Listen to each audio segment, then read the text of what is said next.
For the review number 1, part 2 for the final exam, we're going to work out some problems here, hopefully show you what to do if you have forgotten. So here we have a denominator of 4, and I want to get rid of that. So I put a 4 above every term. Now the 4's here, they cancel, and I'm left with 3a.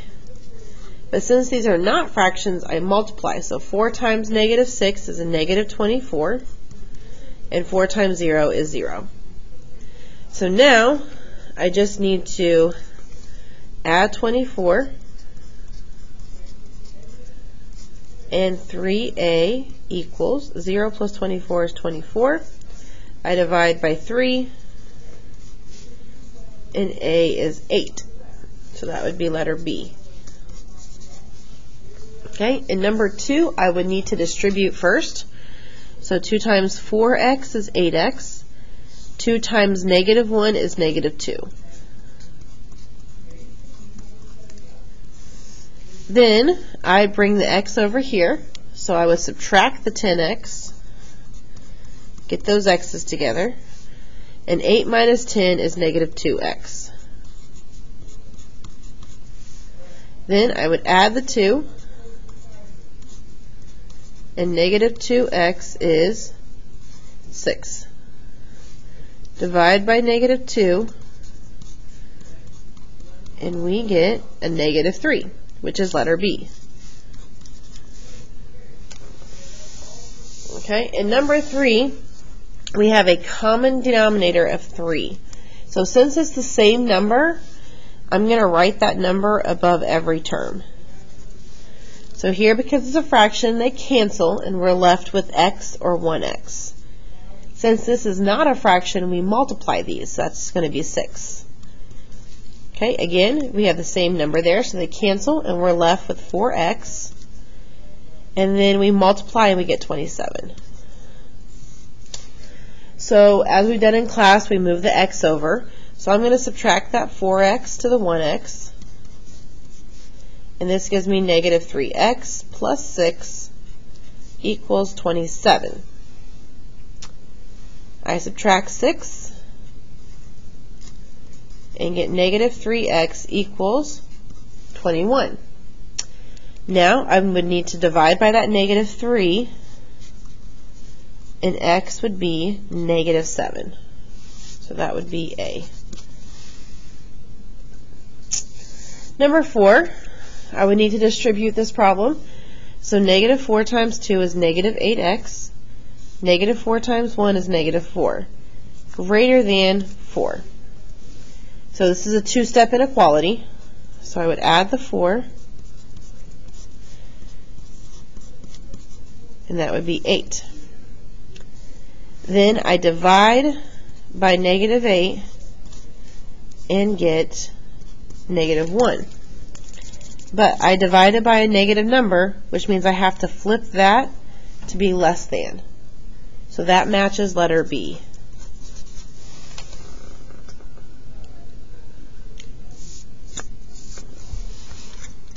Number 5, Chris earns $25 per hour. That is very important. So if you're looking at like making in a function or making an equation, the per means multiply.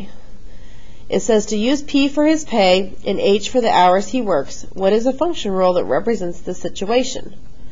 So if we think about just this part right here, 25 per hour, you're thinking of 25 times H. Okay, now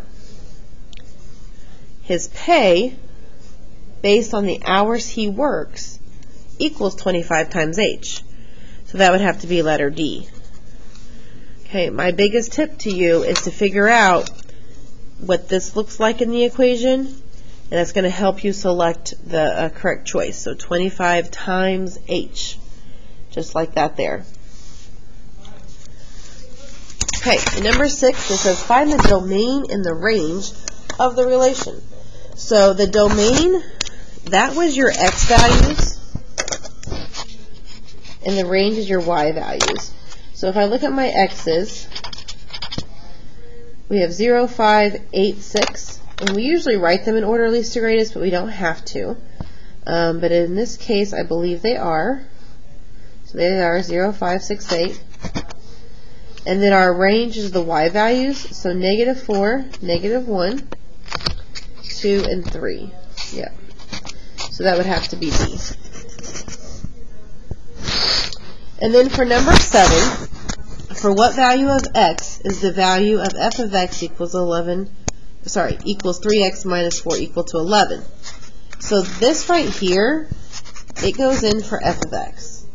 Your goal is to find x. So if I plug the 11 into f of x, then it's just solving a two-step equation. I would add 4, which is 15, and I would divide by 3, which is 5. So that's going to be D. For number 8, again, is another domain and range problem. So domain being your x's and your y's for range. So that's your domain, that's your range. And then these are already in order, least to greatest, which is nice. So I'm looking for 0, 1, 2, 3. So I have a lot of choices here. Okay. Then I'm looking for 1, 3, 5, 7. So it looks like D. For number 9, it says graph x equals 4. So first of all, you have to be on the x-axis. So I would have a point at the 4 on the x, and then it would be a line going straight up and down, which has to be letter B.